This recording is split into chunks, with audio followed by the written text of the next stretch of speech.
भी अपनी स्ट्रेटेजी के बारे में बात करे हैं। हमें इसमें कोई दो राय नहीं है कि ये एक बहुत बड़ी चैलेंज के तौर पे उभर रहा है,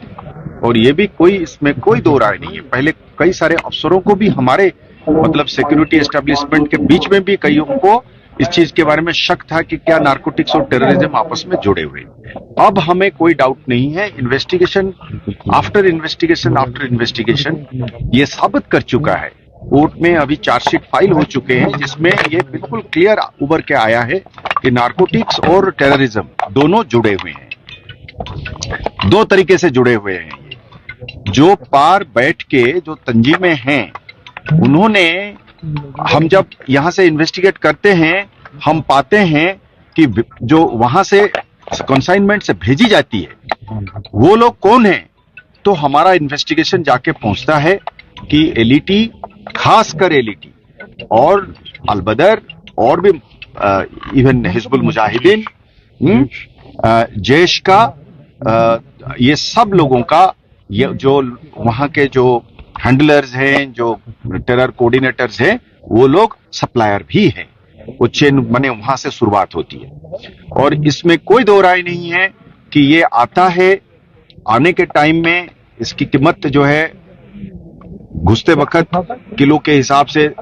12-15 लाख रुपया होता है, पर जैसे जैसे अंदर घुसता जाता है और दिल्ली की तक पहुंचता है तो ये कीमत 1 करोड़ तक पहुंच जाती है। फिर वो बढ़ता है, आजकल यहाँ पे भी बटने लगा है, पैसा फिर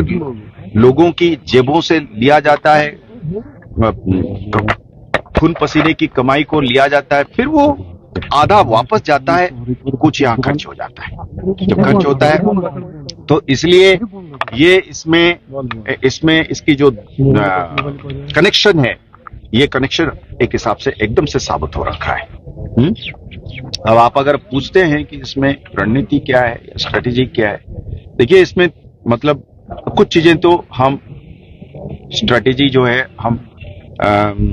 कॉन्फिडेंशियली तैयार करते हैं, पर कुछ चीजें जो है वो ओपनली भी हम बात करना चाहेंगे, क्योंकि कोई भी जंग, चाहे टेररिज्म हो चाहे नार्को टेररिज्म हो, ये जीता नहीं जा सकता है जब तक के लिए आवाम साथ में ना हो। अगर इस चीज की किसी पुलिस अफसर को डाउट है कि ये बगैर आवाम का लड़ा जा सकता है, ये नामुमकिन है। हाँ, आवाम को चाहिए एक लॉ एनफोर्समेंट एजेंसी जो नेकनियत हो, दानातदार हो, काबिल हो और ईमानदार हो, तो वो तो है ही है, पर बगैर आवाम के साथ ये जीता नहीं जा सकता है। हमने इस स्ट्रेटेजी में सबसे बड़ा रोल जो वो करना चाह रहे हैं कि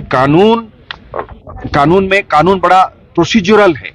कि इस तरीके से पकड़ोगे, इस तरीके से इसकी वेरिफिकेशन होगी, अगर फलाना गवाह खड़ा नहीं हुआ है तो फेल हो जाता है। हम इसके लिए क्या कर रहे हैं अभी कि दो किस्म की, हमने जो खाने वाले हैं, कंज्यूम करने वाले हैं, पेडलिंग करने वाले हैं, उनको एक तरफ, और जो इसको एक पेशा बना के, एक बिजनेस बना के इसमें से घर बना रहे हैं, गाड़ी खरीद रहे हैं, लेके श्रीनगर के पास में जमीन खरीद रहे हैं, जम्मू में जमीन खरीद रहे हैं, डिस्ट्रिक्ट हेडक्वार्टर्स में जमीन खरीद रहे हैं, गाड़ी खरीद रहे हैं, घोड़ा खरीद रहे हैं, घर बना रहे हैं, और पैसे को लेके बैंक में या और किस्म के धंधे में लगा रहे हैं। इन लोगों को अलग हमने